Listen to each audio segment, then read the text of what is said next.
अभी तक आपने सुना वो अमाया के साथ चला जाता है।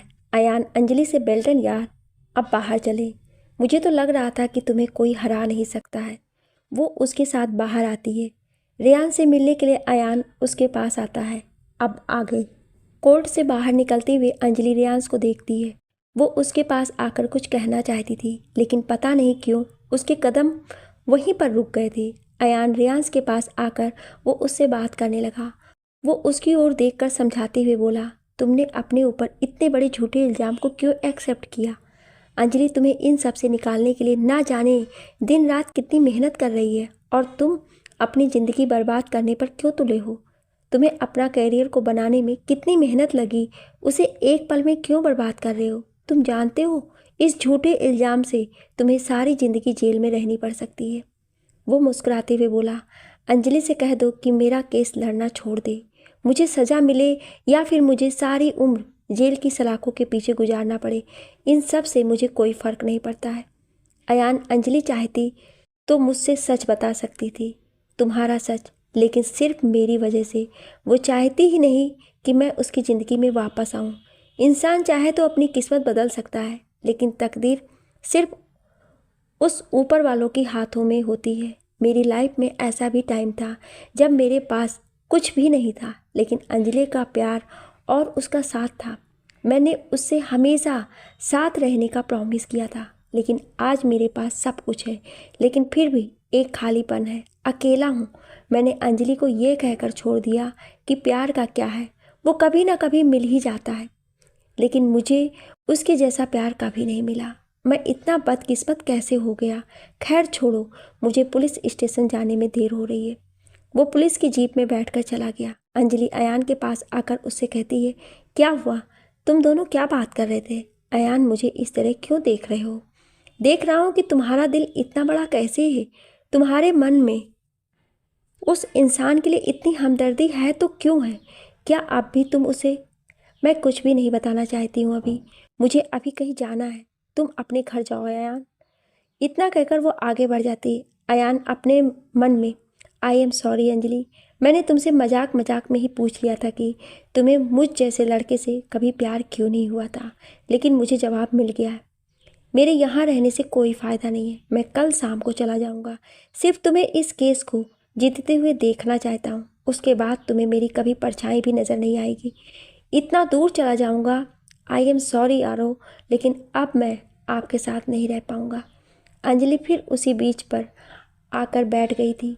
कोर्ट रूम में भी जो भी बातें हो रही थी वो सब याद करते हुए वो खुद ही बातें करने लगी। रेयांश, जानती हूँ मैंने तुमसे झूठ कहा है, लेकिन किस वजह से कहा ये तुम भी जानते हो। जिस दिन तुम मुझे छोड़ कर गए थे रेयांश, उस दिन से मेरी ज़िंदगी के मायने ही बदल गए।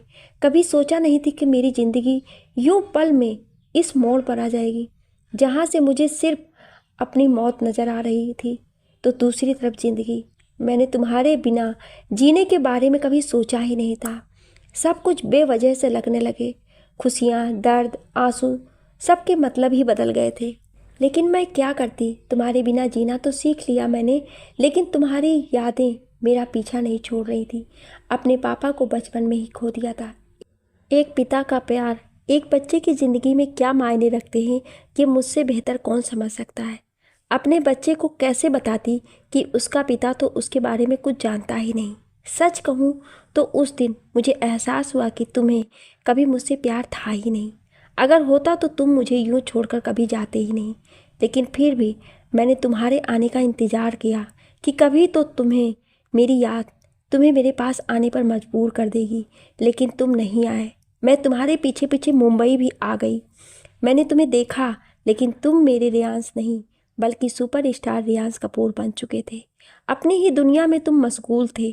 तुम्हें कभी भी मेरी याद, क्या तुम्हें ये ख्याल तक नहीं आया कि कोई तुम्हारा अपने पीछे छूट गया है? तुम्हें खुश देखकर मैंने अपने दिल को समझा लिया। हमारी कहानी को अधूरा तुमने ही छोड़ दिया। वो कहानी अब कभी पूरी नहीं हो सकती है। वो दिन और आज के दिन में बहुत अंतर है। मैंने अपने दिल से तुम्हें हमेशा के लिए निकाल दिया, लेकिन मेरी ज़िंदगी यहीं नहीं रुकी। अयान मेरी ज़िंदगी में मेरा दोस्त, मेरा हमदर्द बनकर आया, मेरे जीने की वजह बना। मेरे बच्चे की हर खुशी को उसने अपनी जिम्मेदारी समझकर निभाई। धीरे धीरे ही सही, लेकिन वो मेरे जीने की वजह बन गया है। कैसे कहूँ मैं उससे कि मैं अयान, प्लीज़ मुझे छोड़कर कभी मत जाना। मुझे तुम्हारी ज़रूरत है, तुम्हारे साथ की ज़रूरत है। नहीं जी सकती हूँ तुम्हारे बिना। शाम हो चुकी थी लेकिन अंजलि अपने घर वापस नहीं लौटी। आरव और विद्या जी परेशान थे क्योंकि उसका कॉल भी नहीं लग रहा था। आरव अयान को कॉल करने लगा। अगले ही पल अयान कॉल रिसीव करते हुए, हेलो आरव। हेलो अंकल, मम्मा आपके साथ हैं क्या? वो अभी तक घर नहीं आई क्या? लेकिन वो तो कोर्ट के बाहर ही मुझसे ये कहकर चली गई थी कि वो वापस घर जा रही है। आरव अपना बिल्कुल टेंशन मत लो, मैं आपकी मम्मा को लेकर आता हूँ। वो कॉल कट करते ही खुद से कहने लगा, अंजलि घर नहीं गई तो फिर ऑफिस तो नहीं चली गई? रावी से बात करने के बाद उसे पता चला कि वो तो ऑफिस गई ही नहीं। वो फिर खुद से कहने लगा, अंजलि ऑफिस नहीं गई तो फिर गई कहाँ? उसका मोबाइल भी ऑफ आ रहा है, कहीं वो फिर से उसी जगह पर तो नहीं है। वो झट से अपने घर से बाहर निकलकर अपनी कार में बैठकर वहाँ जाने लगा जहाँ अंजलि थी। कुछ ही देर बाद उसे वो अकेली बैठी हुई मिली। वो अपनी कार को साइड में रोककर उसके पास आने लगा। अंजलि अभी भी खोई हुई सी थी। उसे कुछ पता ही नहीं चला कि कब अयान उसके बगल में आकर बैठ गया। अयान उसे रोते हुए देखकर बोला, अगर तुम्हें ऐसे ही अकेले बैठे अपने साथ ही टाइम स्पेंड करना है तो फिर घर में बता कर आती। सब तुम्हारी चिंता कर रहे हैं। वो अपने आंसू पोंछकर, तुम यहाँ कैसे? ये अच्छा है, जब भी कोई तकलीफ हो या फिर कोई ऐसी बात जिससे परेशान हो तो तुम बताओगी नहीं बल्कि अकेले में रोने आ जाओगी। तो मुझे समझ में नहीं आएगा तुम्हारी हालत। मैं तुम्हें तुमसे ज़्यादा जानता हूँ। तुम्हारे ये आंसू बहने का कारण भी मुझे पता है। तो बताओ, अकेले बैठकर ऐसे खुद को क्यों कोस रही हो? जब तक यहाँ हूँ मुझसे शेयर कर लो अपनी बातें। जब चला जाऊँगा तो तुम तो मुझे मिस करने से रही, मुझे मिस करोगी ना? वह हैरानी से उसकी ओर देखती हुई बोली, तुम कहाँ जा रहे हो? कितने दिनों के लिए? इस बार बिना बताए गए ना तो तुम्हारा पीछा करते हुए आ जाऊंगी। पहले ये बताओ, मुझे मिस करोगी ना? क्यों? तुम्हें क्या हमेशा के लिए मुझे छोड़कर जा रहे हो? इतना कहकर वो हंसने लगी तो अयान अपने मन में बोला, मैं सच में हमेशा के लिए जा रहा हूँ अंजलि, फिर कभी वापस नहीं आऊँगा। तुम मुझे माफ़ तो कर दोगी ना? इसलिए तुम्हें बताकर भी नहीं जा रहा हूँ कि कभी वापस नहीं आऊँगा। वो उसकी ओर देखते हुए बोली, क्या हुआ, कहाँ खो गए हो तुम? वो आरो परेशान था, बेचारा तुमने किसी को बताया नहीं और यहाँ चली आई। उससे पहले बात करो, घर ही तो जा रहे हैं। अयान सच सच बताओगे अगर मैं कुछ पूछूंगी तो? वो हंसते हुए बोला, पूछो। कोर्ट के बाहर तुम रेयान से क्या बात कर रहे थे? वो उसकी ओर बिना पलक झपकाए देखने लगा तो अंजलि उसकी ओर देखती हुई बोली, क्या तुम मुझे नहीं बताओगे? अंजलि, रेयांश चाहता है तुम उसका केस छोड़ दो। क्या? लेकिन वो ऐसा कैसे बोल सकता है? मैंने इतनी मेहनत की उसे निर्दोष साबित करने के लिए। तुम तो जानते हो ना अयान कि मैं जो केस एक बार अपने हाथ में ले लेती हूँ उसे जीत कर उसके अंजाम तक पहुँचा कर रहती हूँ। मैंने भी उससे यही कहा तो उसने कहा कि उसे अगर सारी उम्र जेल में रहनी पड़े तो भी उसे कोई अफसोस नहीं है। वो अपनी जगह से उठते हुए बोली, मैंने ये केस मिस्टर नील और मिसेस कपूर के रिक्वेस्ट करने पर लिया था। अब इसके अंजाम तक लाना है। उसके बाद उसकी और मेरी राहें अलग। मैं कभी भी उसे अपनी लाइफ में आने का कोई मौका नहीं दे सकती हूँ। सब कुछ ठीक पहले जैसा हो जाएगा। तुम तो हो ही मेरे साथ। कैसे कहूँ तुमसे कि अब पहले जैसा कुछ भी नहीं रहेगा। अयान रेत को अपनी मुट्ठी में भरते हुए मुस्कुराकर अंजलि का नाम चिल्लाते हुए बोला, अंजलि। वो उससे बहुत ही दूरी पर बैठकर कुछ खोई खोई सी थी। अचानक से उसका चिल्लाना सुनकर वो उसकी ओर मुड़कर देखते हुए बोली, तुम उतनी दूर से मेरा नाम लेकर क्यों चिल्ला रहे हो? मैं देखना चाहता था कि तुम्हें दूर से मेरी आवाज़ सुनाई देती भी है या नहीं। क्या मतलब? तुम और तुम्हारी ये बेतुकी बातें मेरी समझ के परे हैं। आज ऐसे रेत को अपनी मुट्ठी में क्यों भरा तुमने? बस ऐसे ही मैं देखना चाहता हूँ, अगर मैं अपनी मुट्ठी को खोलता हूँ तो ये रेत बिखर कर इधर उधर चली जाती है या फिर ये पानी में जाकर मिल जाती है। वो मुट्ठी को खोलता है तो रेत की धूल पानी में गिर कर मिल जाती है। वो मुस्कुराते हुए बोला, अब चले? लेकिन मुझे समझ नहीं आया तुम कहना क्या चाहते हो, बताओ भी। कुछ नहीं आरो, तुम्हारा इंतज़ार कर रहा होगा। कल कोर्ट में लास्ट हियरिंग है, उसके लिए ऑल दी बेस्ट। अभी क्यों बोल रहे हो? कल तो तुम आ रहे हो ना कोर्ट में मुझे सपोर्ट करने। वो उसकी ओर देखने लगा, लेकिन बिना कुछ बोले ही वो खामोश होकर उसके साथ साथ चलने लगा। वो अंजलि की ओर देख रहा था। हवा में उड़ रहे बाल बार बार उसके चेहरे को छू रही थी। उसकी आंखें बहुत बयां कर रही थी। अयान अपने मन में, क्या तुम्हें मेरी आंखों में अपना प्यार नजर नहीं आता है अंजलि? तुम देख कर भी क्यों अनदेखा कर रही हो? शायद मेरे जाने के बाद तुम्हें एहसास हो, मेरा प्यार समझ में आए।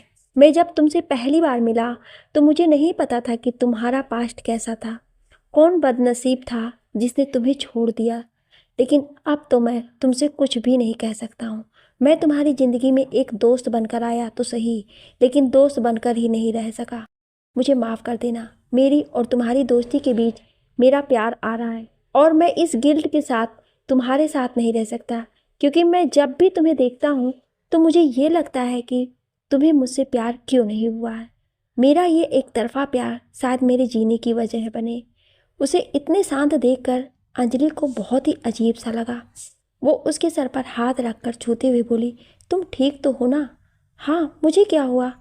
कुछ तो हुआ है तुम्हें, वरना अब तक अपनी बातों को कब बोल बोल कर मुझे ज़रूर पका देते। सब ठीक है ना? कुछ हुआ है क्या? नहीं, मैं ठीक हूँ। बिल्कुल भी नहीं। जब तुम ऐसे बोलते हो ना मैं ठीक हूँ, तो मेरा शक और बढ़ जाता है कि तुम मुझसे ज़रूर कुछ छिपा रहे हो। अयान, कहीं तुम्हें किसी से प्यार तो नहीं हो गया है ना? कहीं इस वजह से तो उसके ख्यालों में खोए हो। अयान, मैं सच कह रही हूँ, बताओ ना। अंजलि, मुझे जिससे प्यार है उसे तो पता भी नहीं है, लेकिन ये बताओ, जब तुम ये केस जीतोगी तो मुझे क्या दोगी? अच्छा ये बताओ कि कौन है जिससे तुम एक तरफा प्यार कर बैठे हो?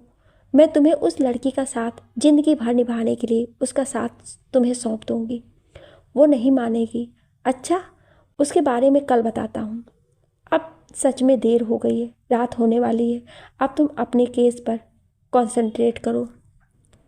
अगर वो नहीं मानी ना तो उसे अपने साथ तुम्हारे पास लेकर आऊँगी और कहूँगी कि मेरा दोस्त रेयर डायमंड है और तुम कांच सी गुड़िया।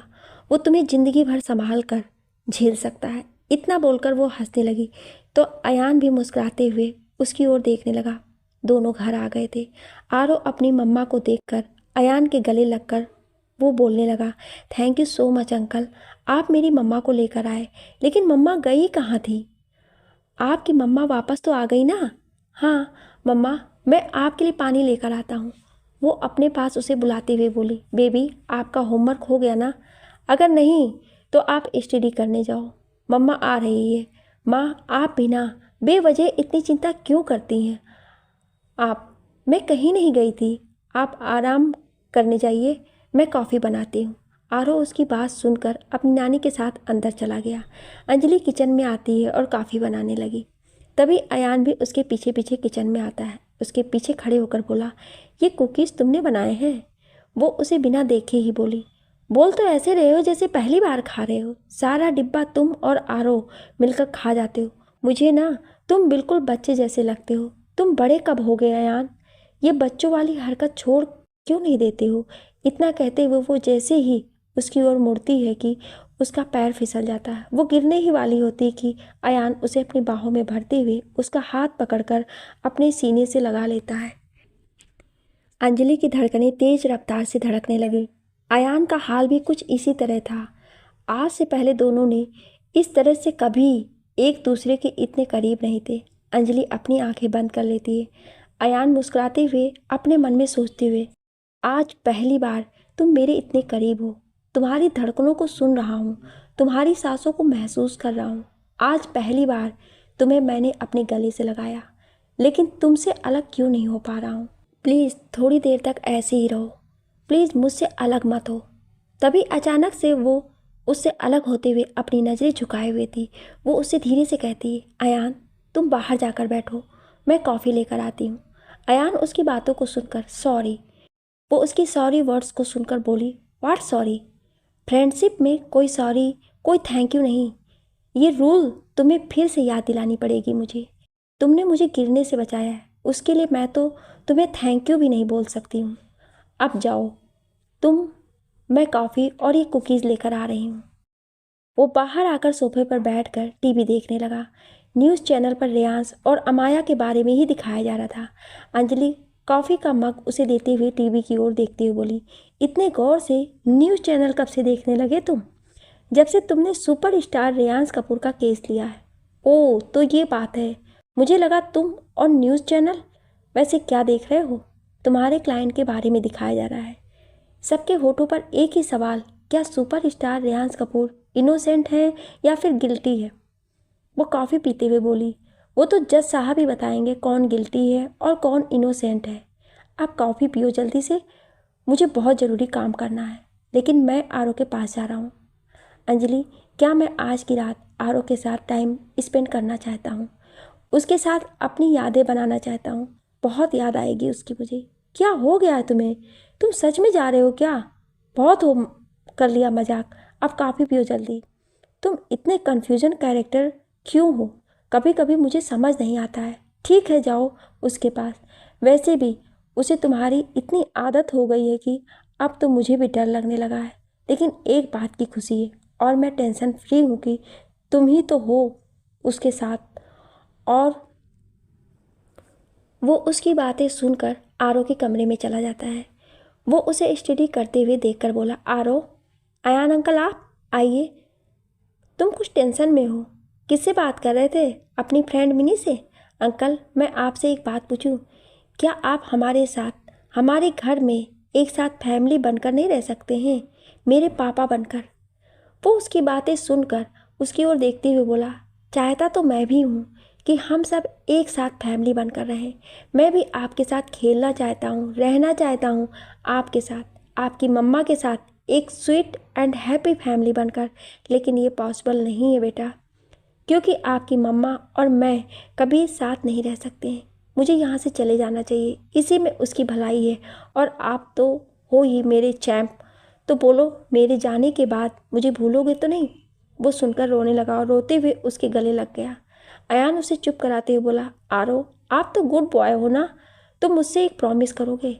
आप हमेशा अपनी मम्मा के साथ रहना और वो जो कहें उनकी सारी बात मानना।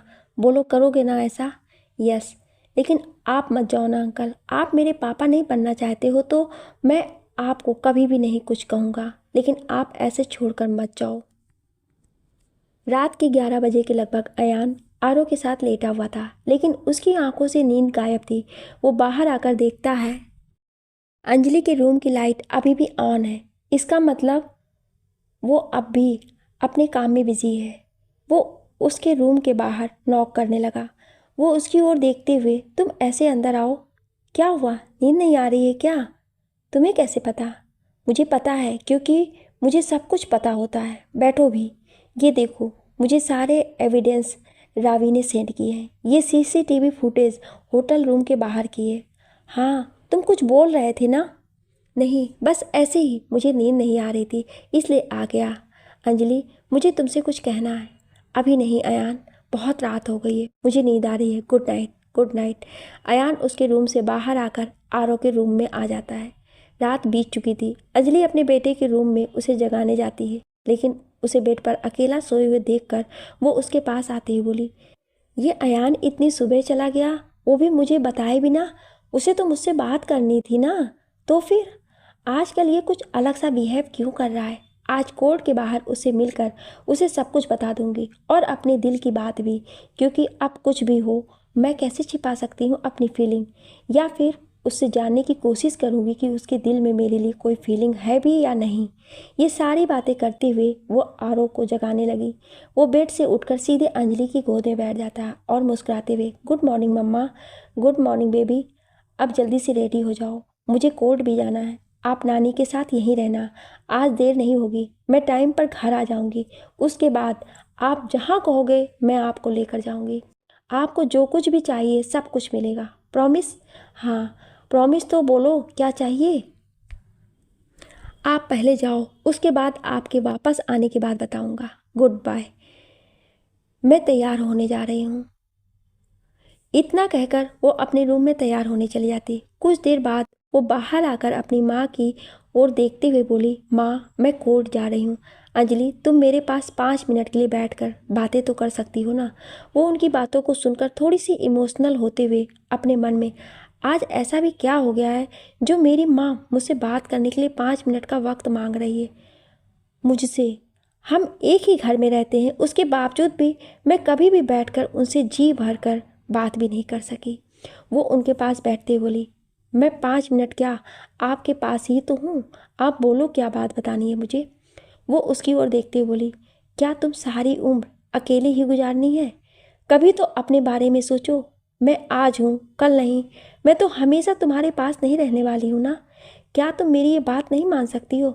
आरो को देखो, उसे भी एक पिता की ज़रूरत है। माँ, आप ऐसा क्यों बोल रही हैं? आप मुझे छोड़कर कहाँ जाएंगी?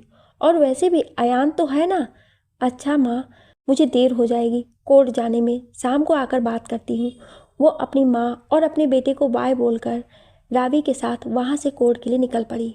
इधर शांति भवन में मिस्टर कपूर नील से, नील, आज तो सुनवाई है ना? तुम्हारी बात हुई है मिस दीक्षित से? हाँ अंकल, वो कोर्ट पहुँचने वाली है। आज लास्ट हियरिंग है ना। कोर्ट के बाहर कुछ ज़्यादा ही भीड़ होने वाली है, अब चलते हैं। ओके माँ। सुनंदा, मैं रेयांश को लेकर आऊँगा आज, आप लोग चिंता मत कीजिए। जीत, आज तुम ऑफिस चले जाओ, माही के साथ मैं नहीं आ सकता हूँ। ठीक है डैड। सब लोग कोर्ट पहुँच चुके थे। विक्रम सारी रिपोर्ट्स के सवालों का जवाब दे रहा था। तभी अंजलि को आते हुए देखकर वो उन सभी से, एक्सक्यूज़ मी, इतना कहकर वो अंजलि के पास आते हुए, हेलो अंजलि। हाय विक्रम, कैसे हो? आज तुम्हारे साथ तुम्हारा पार्टनर नहीं आया? उसे ही ना तुम डेट कर रही हो ना आजकल? वो मेरा बेस्ट फ्रेंड है, लेकिन तुम ऐसे क्यों पूछ रहे हो? लाइफ में पहली बार तुम्हें सही इंसान के साथ देखा है, लेकिन विश्वास नहीं हो रहा है कि तुम अब भी उसे दोस्त समझती हो, और वो तुम्हें दोस्त से ज़्यादा। उसकी आंखों में मुझे साफ साफ प्यार नज़र आता है, लेकिन वो आया क्यों नहीं? मुझे भी उसने कुछ नहीं बताया। अब कोर्ट रूम में चलें। वैसे तुम्हारी क्लाइंट ने तुम्हें बताया नहीं अपने बारे में? बहुत ही इंटरेस्टिंग कैरेक्टर है तुम्हारी क्लाइंट। वो बिना कुछ बोले ही आगे बढ़कर कोर्ट रूम में चला जाता है। उधर रावी के हाथों में एक एनवेलप था। वो उसे इस ओर आते हुए देखकर बोली, ये कैसा एनवेलप है? ये आपका ही है, अयान सर ने मुझे दिया था आपको देने के लिए, और वो चले गए। क्या? वो यहाँ आकर भी मुझसे मिला नहीं? अच्छा ठीक है, मैं इसे रख लेती हूँ, अभी मुझे अंदर जाना चाहिए। अंजलि के पीछे पीछे रावी उसके साथ कोर्ट में आती है। वो देखती है अमाया विक्रम से कुछ बात कर रही थी। उसे आता हुआ देख वहाँ से चली जाती है। तभी नील और मिस्टर कपूर अंजलि को देखते हुए बैठ जाते हैं। विक्रम अंजलि को देखकर मुस्कुरा रहा था। तभी रेयांश पुलिस इंस्पेक्टर के साथ आकर वो विटनेस बॉक्स में खड़ा हो जाता है। जज साहब आते ही कोर्ट की कार्रवाई शुरू करने को कहते हैं। विक्रम खड़े होकर रेयांश की ओर देखते हुए बोला, माय लॉर्ड, मैंने पिछली बार ही कहा था रेयांश कपूर जो दिखने में इतने इनोसेंट हैं, असल में ये झूठ का नकाब पहने ऐसे इंसान बनने का दिखावा करते हैं जिससे सारे लोगों को यही लगता है कि इन्होंने कुछ किया ही नहीं है। लेकिन ऐसे लोग कानून की नज़रों से बच नहीं सकते। मेरी क्लाइंट को अकेला पाकर उनके साथ रेप किया, और इस इल्ज़ाम से बचने के लिए उन्होंने सारे मीडिया वालों के सामने और कोर्ट में भी ये कहा कि उन्हें कुछ भी याद नहीं। ये झूठ बोल रहे हैं माय लॉर्ड। ऐसे बहसी दरिंदे को सज़ा मिलनी चाहिए ताकि कोई और ऐसी घटिया हरकत ना करे। ये सारी बातें सुनकर अंजलि अपनी जगह से उठकर मुस्कुराते हुए बोली, मिस्टर विक्रम, आपकी क्लाइंट से मैं कुछ बातें करना चाहती हूँ। मैं देखना चाहती हूँ कि क्या उनके साथ सच में मिस्टर रेयांश ने रेप किया। जज साहब, मैं मिस अमाया राय को विटनेस बॉक्स में बुलाकर उनसे पूछताछ करना चाहती हूँ। तभी विक्रम उन्हें रोकते हुए बोले, माय लॉर्ड, मेरी क्लाइंट के साथ पहले ही पूछताछ कर लिया गया है, अब और क्या पूछना चाहती है मिस दीक्षित? जज साहब, अंजलि की बात को सुनकर अमाया को विटनेस बॉक्स में आने की ऑर्डर देते हैं। अमाया विटनेस बॉक्स में आती है। अंजलि मुस्कुराते हुए, मिस अमाया, मैं जानना चाहती हूँ, क्या रेयांश से पहले भी आप किसी को डेट कर रही थी? नहीं। हाँ वो, लेकिन मेरा ब्रेकअप हो गया था, अब मेरा उसके साथ कोई रिलेशन नहीं है। तो फिर क्या आप मुझे बता सकती हैं कि होटल रूम में जब आप रेयांश से सॉरी बोलने गई थी, ठीक उसके 5 मिनट बाद जो वेटर आपके लिए और मिस्टर रेयांश के लिए ड्रिंक लेकर आया था, उसे कैसे पता कि रूम में 2 लोग हैं? आप मुझे बता सकती हैं? इस बात को सुनकर अमाया के पसीने छूटने लगे। उसका चेहरा साफ साफ बता रहा था कि उसका झूठ पकड़ा गया। वो चुप हो जाती है तो अंजलि उसकी ओर देखते हुए, आपको इतना पसीना क्यों आ रहा है जबकि यहाँ एसी भी चल रहा है? वो मुझे नहीं पता, हो सकता है उसने मुझे रेयांश के रूम में जाते हुए देख लिया हो। अच्छा, तो फिर इस गिलास को पहचानती हैं आप? इस एक गिलास को मैंने फॉरेंसिक जांच के लिए भेजा था तो मुझे पता चला कि इस गिलास के ड्रिंक में कुछ नशीली दवाइयों को मिलाया गया था जिसे अगर कोई व्यक्ति पी ले तो उसे कुछ भी याद नहीं रहता है। मेरे पास इसकी रिपोर्ट भी है। वो उस रिपोर्ट को जज साहब को देती है और मुस्कुराते हुए विक्रम से कहती है, मिस्टर विक्रम, ऐसे बहुत सारे एविडेंस हैं मेरे पास जिससे ये साबित होता है कि मेरे क्लाइंट मिस्टर रेयांश इनोसेंट हैं। उन्होंने कुछ भी नहीं किया है, बल्कि मिस अमाया ने अपने रेप का झूठा तमाशा किया भरी पार्टी में ये दिखाने के लिए कि ये बहुत ही बेचारी है। इनके साथ जोर ज़बरदस्ती करके रेप किया गया है जबकि ऐसा कुछ हुआ ही नहीं है। वो रोते हुए चिल्लाते हुए बोली, ये सब झूठ है। रेयांश ने मेरे साथ ज़बरदस्ती की है। आपको मेरी बातों पर यकीन क्यों नहीं हो रहा है? उसे इतने पैनिक होते हुए देखकर अंजलि उसे और भड़काते हुए बोली, मिस राय, आप मेरे क्लाइंट पर झूठा इल्ज़ाम लगा रही हैं। सच वो नहीं जो आप कह रही हैं, सच वो है जो ये एविडेंस है। अगर मैं झूठ बोल रही हूँ तो आपके रेयांश के रूम में गए आधे घंटे के बाद ही आपने क्यों चिल्लाया? आप चाहती तो उसके रूम में जब उसने आपके साथ ज़बरदस्ती करने की कोशिश की तब चिल्लाती, यूँ आधे घंटे बाद नहीं। आप उसके कमरे में आधे घंटे तक क्या कर रही थी? ये सीसीटीवी फुटेज गलत है। ये रेयांश की ड्रिंक्स ग्लास जिसे आपने गलती से उसी टेबल पर छोड़ दिया था, या फिर आपका और उस बेटर का रिलेशनशिप है? विक्रम अमाया की ओर देखते हुए वो जज साहब से कहने लगा, माय लॉर्ड, मिस दीक्षित मेरे क्लाइंट को। वो बोल ही रहा था कि अंजलि मुस्कुराते हुए बोली, अब आप अपने क्लाइंट को नहीं बचा सकते हैं मिस्टर विक्रम। ये झूठ बोल रही है। मेरे पास इनके खिलाफ और भी एविडेंस है जिन्हें कोई भी जुठला नहीं सकता है। मिस अमाया राय का मेडिकल टेस्ट रिपोर्ट जिनमें क्लियर लिखा है कि अमाया के साथ कोई रेप नहीं हुआ है। इस मेडिकल रिपोर्ट को जज साहब देखते हैं तो उनकी बातों को सुनकर अमाया अपना सर झुका लेती है और रोने लगती है।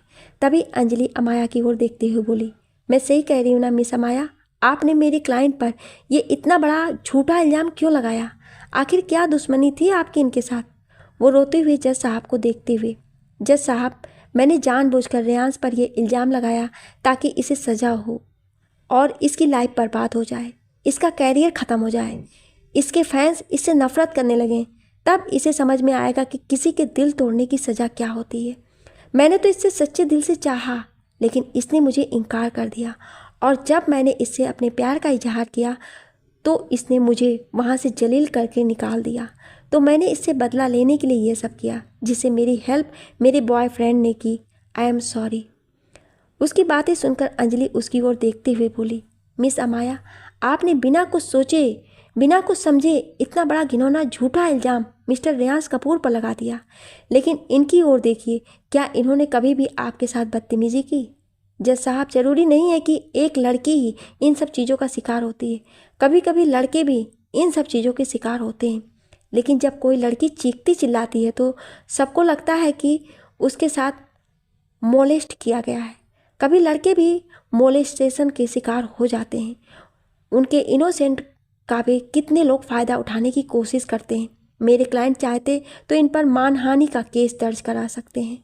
जज साहब अंजलि की बातों को सुनकर अपना फैसला सुनाते हुए रेयांश को सारे केस से बाइज्जत बरी करते हुए रिहा कर देते हैं और अमाया वहाँ से बिना किसी से मिले कुछ बोले ही सीधे चली जाती है। सबके जाने के बाद रावी अंजलि के पास आते हुए बोली, मैम, कांग्रेस, आप फिर से ये केस जीत गई। अयान सर होते तो कितने खुश होते। तभी मिस्टर कपूर अपने बेटे से मिलकर उसके साथ अंजलि से मिलने आते हैं, लेकिन तब तक अंजलि विक्रम और रावी से बात करते हुए बाहर चली गई थी। अंजलि कोर्ट में जज साहब और बाकी सबके सामने ऐसा कुछ बोलती है जिससे सब उसकी तारीफ करने पर मजबूर हो जाते हैं। अंजलि एक एक की बातें कहीं ना कहीं सच बयां कर रही थी। उसकी बातों को सुनकर रेयांश उसकी ओर देखते हुए अपने पास्ट में खो गया था। 5 साल पहले फ्लैशबैक। लवली कैफ़े नाम का बड़ा सा आलीशान रेस्टोरेंट जिसमें ज़्यादातर गर्लफ्रेंड बॉयफ्रेंड अपने डेट के लिए आते थे। रेयांश और अंजलि आज पहली एक दूसरे से कॉलेज से बाहर मिले थे। रियांश रेस्टोरेंट में बैठकर उसके आने का इंतजार कर रहा था। तभी उसे अंजलि आते हुए दिखाई देती है। वो अंदर आकर स्माइल करते हुए, hello Riyansh, how are you? Hi, I am good, and you? वो धीरे से मीठी आवाज़ में, या आई एम फाइन। वो इधर उधर देख ही रही होती कि रियांश अपने घुटनों के बल बैठकर अपने हाथों में रेड रोज उसे देते हुए बोला, will you be my girlfriend? ये सुनते हुए स्माइल करते हुए उसे देखने लगती है। तभी वहाँ और सारे कपल अंजलि को फोर्स करते हुए एक साथ बोले, सेज यस। अंजलि हंसते हुए बोली, व्हाट इज़ दिस? इतना प्यार करते हो मुझसे तो फिर पहले मुझसे कहा क्यों नहीं? मैं तो हमेशा से तुमसे बात करने की बहाने ढूंढती रहती थी। आई डोंट बिलीव कि ऐसा दिन मेरी लाइफ में आएगा। इस कॉलेज का सबसे कूल बॉय मुझे प्रपोज कर रहा है, वो भी इतने लोगों के सामने। I am surprised. अंजलि उसके हाथों से रोज़ लेकर हाँ कहती है और उसके गले लग जाती है। प्रेजेंट। तभी जज साहब अपना फैसला सुनाकर जा चुके थे। अमाया भी सबकी नज़रों से बचकर आगे बढ़कर चली गई। अंजलि विक्रम से बातें करते हुए साथ में बाहर आई थी कि मिस्टर कपूर, नील और रियांश उनके पास आकर, thank you so much miss Dixit. मुझे पूरा यकीन था कि आप मेरे बेटे को बेगुनाह साबित करके रहेंगी। मैंने आपसे कमिटमेंट भी की थी सर कि आपका बेटा अगर बेकसूर है तो मैं किसी भी हाल में सज़ा होने नहीं दूंगी। अब मेरा काम हो गया। मैंने अपने बेटे से भी प्रॉमिस किया था कि आज ये केस को जीत कर ही घर वापस आऊँगी। उसकी विश जो पूरी करनी है मुझे। अब मुझे देर हो जाएगी जाने में। थैंक यू, आपसे मिलकर खुशी हुई। वो जाने लगी। उसके चेहरा साफ साफ बता रहा था कि आज वो कितनी खुश है। वो आगे बढ़कर अपने कार के पास आ ही रही थी कि पीछे से रियांश आवाज़ देते हुए बोला, लिसन अंजलि, मैं तुमसे कुछ पूछना चाहता हूँ। उसके कदम एकाएक उसकी आवाज़ को सुनकर रुक जाते हैं। वो पीछे मुड़कर उसे देखती है जैसे कोई किसी अजनबी को देखता है। वो उसे देखकर ही समझ गया था कि शायद अब अंजलि को उससे कोई मतलब ही नहीं रहा है। उसे कोई फ़र्क नहीं पड़ता है कि अभी जो उसके सामने उससे बात करने की कोशिश कर रहा है वो उसका कभी अपना था। अंजलि उसकी ओर देखते हुए, आपको मुझसे कुछ कहना है मिस्टर कपूर? नहीं, बस मैं तुमसे कुछ पूछना चाहता हूँ, अगर तुम मेरे सवालों का जवाब देना चाहती हो तो। वैसे तुम्हारा कोई हक नहीं है कि मुझसे कोई सवाल करो, लेकिन फिर जो पूछना चाहते हो मैं उसका जवाब जरूर दूंगी, तो पूछो। अंजलि, तुमने मुझसे झूठ क्यों कहा कि तुम्हारी और अयान की शादी हो चुकी है? तुमने उससे शादी कभी की ही नहीं। क्यों का कोई जवाब नहीं होता है मिस्टर कपूर। टाइम के साथ मैंने खुद को ढाल लिया है। मेरे बेटे के लिए हम काफ़ी हैं, किसी और की ज़रूरत ही नहीं पड़ी। फिर भी तुमने पूछा है तो मैं बता देती हूँ। तुम्हें याद है वो रात जब सारे फ्रेंड एक साथ रिसॉर्ट गए थे? वहाँ पर ना जाने कितने सारे पल एक साथ बिताए थे। वो उन सारे लम्हों को याद करते हुए मुस्कुराते हुए बोला, हाँ याद आ गया, कितने हसीन पल बीते थे। ये सुनते ही उसके आंखों में आंसू आ गए थे।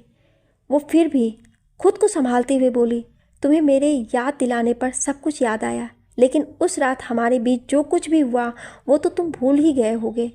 तुमने मुझसे प्रॉमिस किया था तुम्हारा साथ कभी छोड़कर नहीं जाऊंगा, चाहे कुछ भी हो जाए। तुमसे दूर रह ही नहीं सकता हूँ, लेकिन तुमने अपना प्रॉमिस तोड़ दिया रियाज।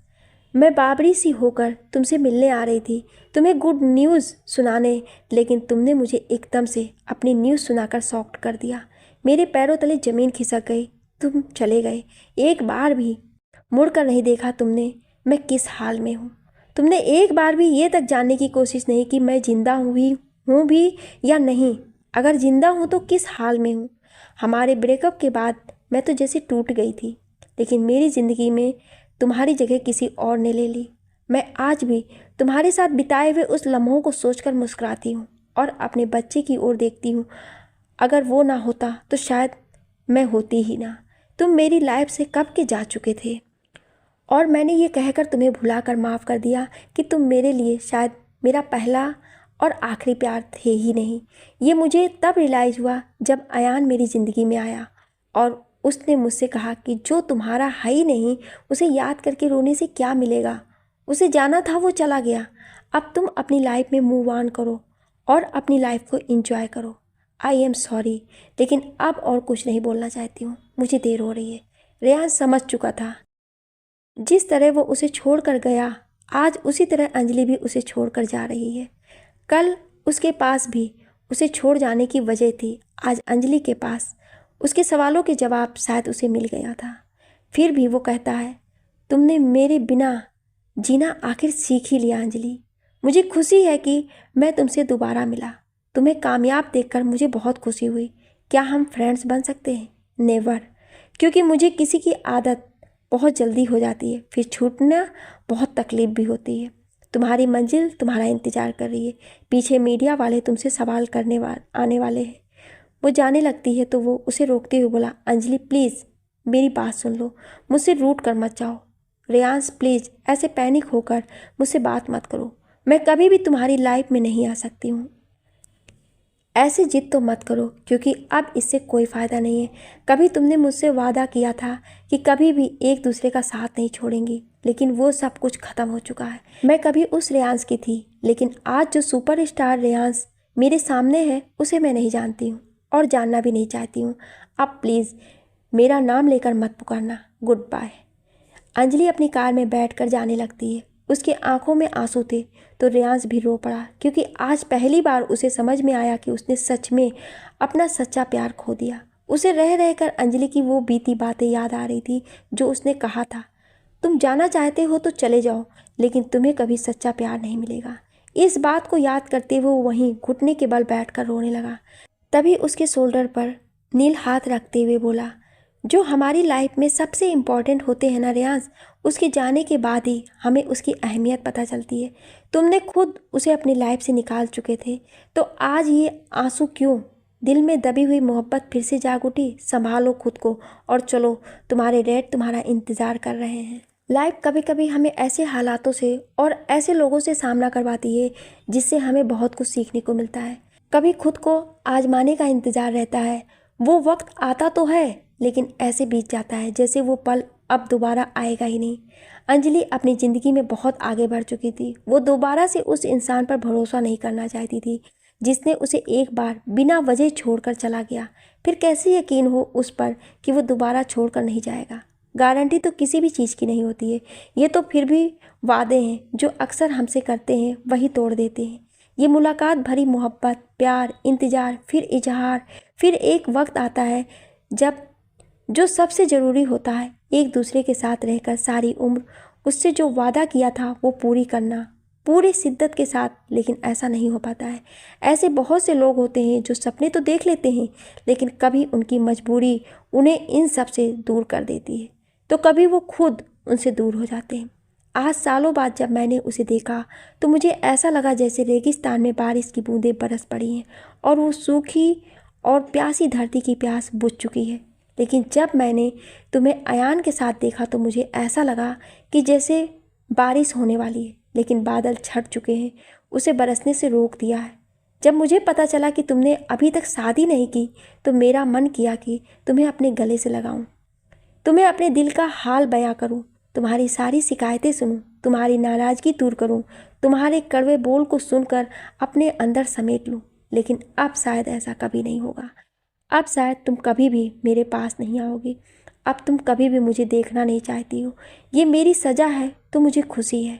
वो घुटनों के बल बैठकर रोने लगा। नील उसकी ओर अंजलि की सारी बातें सुन चुका था। उसके कंधे पर अपना हाथ रखते हुए बोला, ये किस्मत की बात है।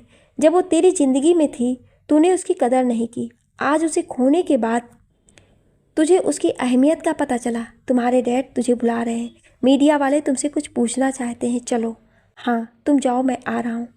तुम ठीक हो ना? क्या फ़र्क पड़ता है? वो खुश है तो मैं भी खुश हूँ। काश मैं उसे खोने से पहले उसकी कीमत जान पाता तो आज मैं अपने बच्चे और अंजलि के साथ होता। किस हक से अपने बच्चे से मिलूँ मैं? कैसे कहूँ कि मैं उसका डैड हूँ? इतने सालों तक मुझे पता ना था, आज यूँ अचानक से मुझसे नहीं होगा। लेकिन एक बार अपने बच्चे से ज़रूर मिलना चाहता हूँ, उसे देखना चाहता हूँ। इधर टीवी पर न्यूज़ चैनल पर इस केस के बारे में ही बताया जा रहा था। मिस अंजलि दीक्षित ने सुपरस्टार रेयांश कपूर को निर्दोष साबित करके उन्हें इस केस से बरी कराया। विद्या जी अपने नाती आरव और घर की सर्वेंट निम्मी के साथ टीवी देख रही थी। आरव उन दोनों की ओर देखते हुए बोला, आई नाउ मम्मा ही जीतेगी। मैंने उनसे कहा भी था कि वो हमेशा राइट होती हैं।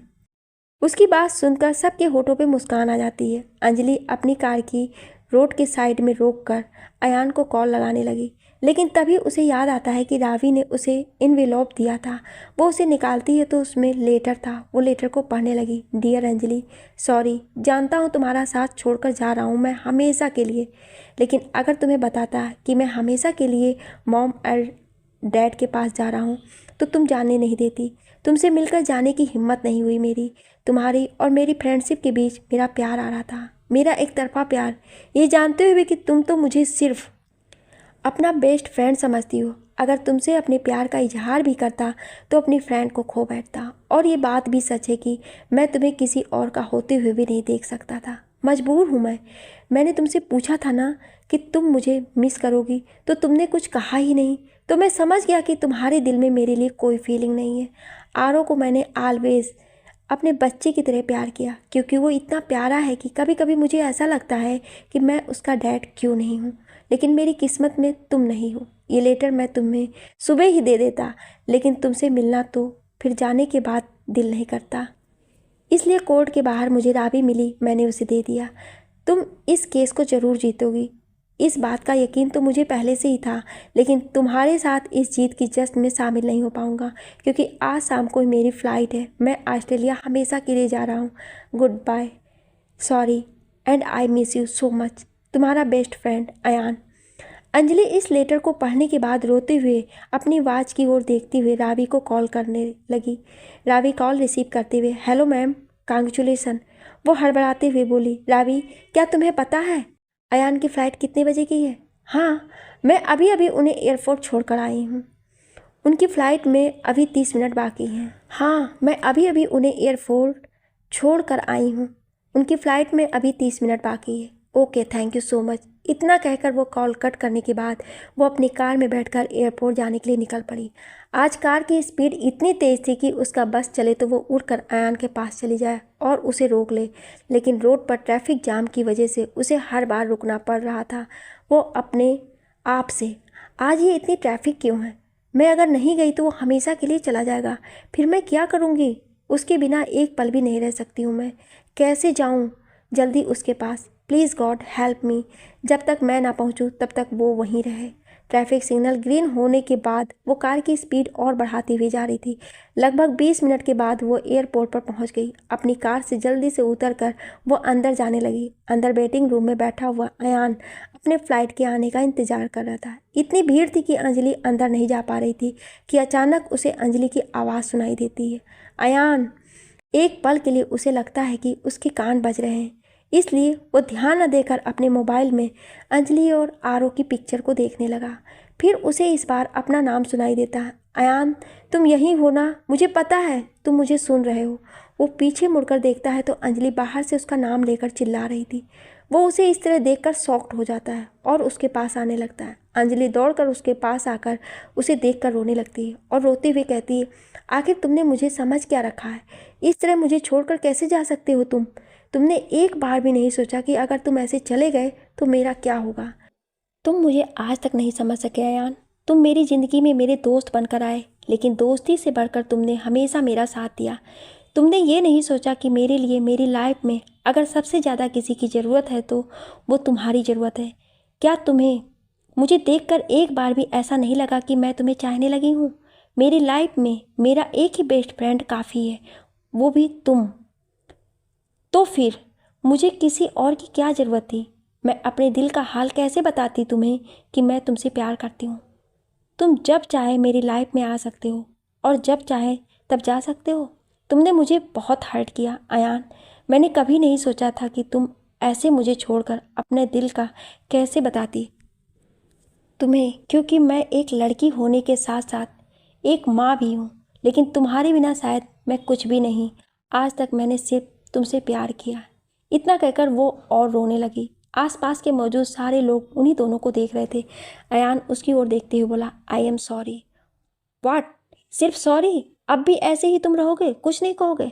अयान, क्या मैं सिर्फ तुम्हारा सॉरी सुनने आई थी, इतनी दूर तुम्हें रोकने के लिए? वो मुस्कुराते हुए बोला, आई आई लव यू अंजलि। बहुत चाहता हूँ तुम्हें, मैं ना जाने कब से, लेकिन कहने की हिम्मत नहीं कर सका। तुम्हें नहीं पता मैं किस हालत में था। आरो से दूर नहीं जाना चाहता था, उससे एक स्पेशल अटैचमेंट सी हो गई मेरी। वो उसे गले से लगा लेती है, फिर उससे अलग होते हुए बोली, मैं ये केस जीत गई अयान, आज फिर से हमारी जीत हुई है। तो क्या अब भी तुम जाना चाहते हो? नहीं, अब मैं तुम्हारे साथ जाना चाहता हूँ, जहाँ तुम ले जाओगी मुझे। दोनों एक दूसरे का हाथ पकड़कर कार में बैठ जाते हैं। अंजलि कार स्टार्ट करते हुए अपने घर की ओर चल पड़ी। वो घर के अंदर आकर अपनी माँ और आरो को सब कुछ बताती है, जिसे सुनकर आरो खुश हो जाता है। अयान उसे अपनी गोद में उठा लेता है। इधर मीडिया के सारे सवालों का जवाब देने के बाद रियांश अपनी कार लेकर वहाँ से जाने लगा तो नील उसे रोकते हुए पूछता है, कहाँ जा रहे हो? बस आखिरी बार उसे देखने जा रहा हूँ, और अपने बच्चे को भी। नील मुस्कुराते हुए बोला, किस मुंह से जाओगे उसके पास? अपने बच्चे से क्या कहोगे? इन सब से तुम्हारे कैरियर पर क्या असर होगा, ये तो तुम जानते हो। कितनी मेहनत लगी तुम्हें यहाँ तक आने में। अगर तुम्हारी फैमिली या फिर किसी को ये सब पता चला तो क्या होगा, तू जानता है ना? हाँ जानता हूँ, लेकिन मैं सिर्फ एक बार मिलना चाहता हूँ, उसके बाद उन सबके पास कभी नहीं जाऊँगा। इतना कहकर रियांश अपनी कार में बैठकर अंजलि के घर की ओर चल पड़ा। कुछ ही देर में वो उसके घर के बाहर खड़ा होकर अपने हाथों में रेड रोज की बुके लेकर खड़ा था। वो जैसे ही डोरबेल बजाता है, लेकिन डोर खुली हुई थी। वो अंदर झांक कर देखता है तो अयान आरो के साथ बैठा हुआ था। वो आरो को देखकर मुस्कुराते हुए अपने आप से, ये तो वही बच्चा है जिसे मैंने कोर्ट रूम से बाहर देखा था। ये मेरा बेटा है, ये तो बिल्कुल अंजलि की तरह दिखता है। वो आगे बढ़कर उससे मिलने के लिए अंदर आने ही वाला था कि आरो अयान से, डैड, मुझे पहले से ही पता था कि आप ही मेरे डैड हो, और ये भी कि मम्मा आपको कहीं जाने नहीं देंगी। तभी विद्या जी हंसते बोली, इसे सब कुछ पहले से ही पता होता है। अब गोद से उतर जाओ और अयान को थोड़ी देर के लिए उसे आराम करने दो। अंजलि अपने हाथ में स्वीट्स लेकर आती है, सबको एक एक करके खिलाते हुए। फिर वो अयान को खिलाने वाली होती है कि अयान उसके हाथ से लेकर पहले उसे खिलाने लगता है और कहता है, तुमने अब तक मुझसे कुछ नहीं कहा। कुछ कहना था कि ओके बोल देती हूँ, आई लव यू टू। ये सुनते ही आरो, I love you both so much. ये सब कुछ देखते हुए रियांश वहीं रुक जाता है और डोरबेल बजाकर बुके को वहीं छोड़कर चला जाता है। अंजलि डोरबेल की आवाज़ सुनकर डोर खोलती है तो कोई नहीं था। बुके देखकर उठाती है और अंदर आती है। रियांश अपने आप से, शायद नील का कहना सच था, मुझे आना ही नहीं चाहिए था। वो अपनी कार में बैठ गया। तभी उसकी मैनेजर जिया का कॉल आता है। वो कॉल रिसीव करते हुए, हेलो। दूसरी ओर से, सर, कल से आपकी न्यू मूवी की शूटिंग है, मैं उन्हें मना कर दूँ? No, I am coming. वो कॉल कट करके चला गया। आप सभी लोगों का इस कहानी को इतना प्यार देने के लिए बहुत बहुत धन्यवाद। लिखने और बोलने में कोई त्रुटि हुई हो उसके लिए क्षमा प्रार्थी हूँ। आपको ये कहानी कैसी लगी हमें कमेंट करके ज़रूर बताएं, और ऐसी ही इंटरेस्टिंग कहानियाँ सुनने के लिए हमारे चैनल को सब्सक्राइब जरूर करें। Thank you.